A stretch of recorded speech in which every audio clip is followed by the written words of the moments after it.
Exodus chapter 32, there's some crazy stuff that's happened at this point in the story. So God's chosen people are enslaved in Egypt. God has promised them he would rescue them out of captivity and he would lead them into the promised land. So he's done just that. He sent Moses into Egypt, or back into Egypt, I should say, to rescue God's chosen people. He has led them out. He has been faithful to God. God has been faithful to the people. And now they find themselves at this midway point. They're still in the wilderness journeying to the promised land, but they haven't quite gotten to the promised land. And there's this moment where God asks for Moses to come up on this mountain and to hear the law, the 10 commandments, the rules for worship and for tabernacling with God, the rules for being a God who is holy and righteous in the midst of a very broken people. There's this crucial moment where God asks Moses to come up away from the rest of the people to hear what it is that God has to say.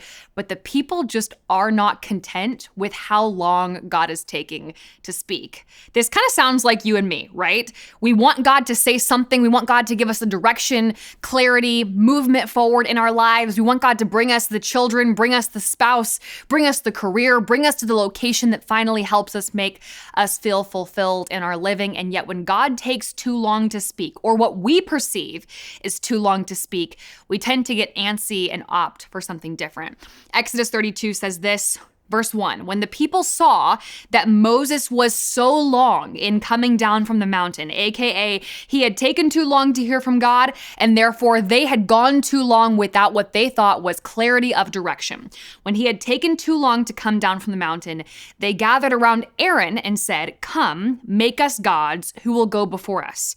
As for this fellow Moses who brought us up out of Egypt, we don't know what's happened to him." Okay, so essentially what they're saying is this: we know God's been faithful to us through Moses, but now Moses is taking too long to hear from God. We need gods that will go before us, aka we need something to follow, and we're not seeing God clearly enough right now to be convinced that that's him. So Aaron, why don't you make us something different to follow? And we read this and we think, man, that's so silly, guys. Just wait a little bit longer. Wait for God to speak. Wait for God, because he's the only one that is true and worthy of you to follow. And yet, in our lives, we do this. We're too impatient to wait for God's best for our lives, so we choose something that's lesser to settle for. We're too impatient to wait for God's direction, so we choose to hitch our wagon and to start following something that's not even really of substance. We choose to hitch our wagon to certain political ideologies or certain movements, certain groups of friends that don't actually lead us into righteous living, a certain person that actually sends us spiraling. We're not willing to wait for God. And so in doing so, we settle for lesser mini gods. We choose to hitch our wagons to those things and follow things that were not meant to be followed. Kind of like it says in scripture, we're worshiping created things rather than the creator himself. And I'm wondering if you and I might be in that situation, maybe even today. Are we waiting for God to speak on something, but we think he might be taking too long?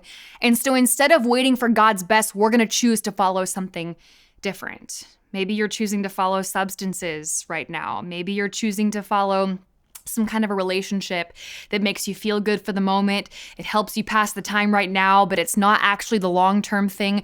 What is it right now that you're choosing to follow that's not as good as God, and you're settling only because you're too impatient for God to speak on his timing when he wants to speak?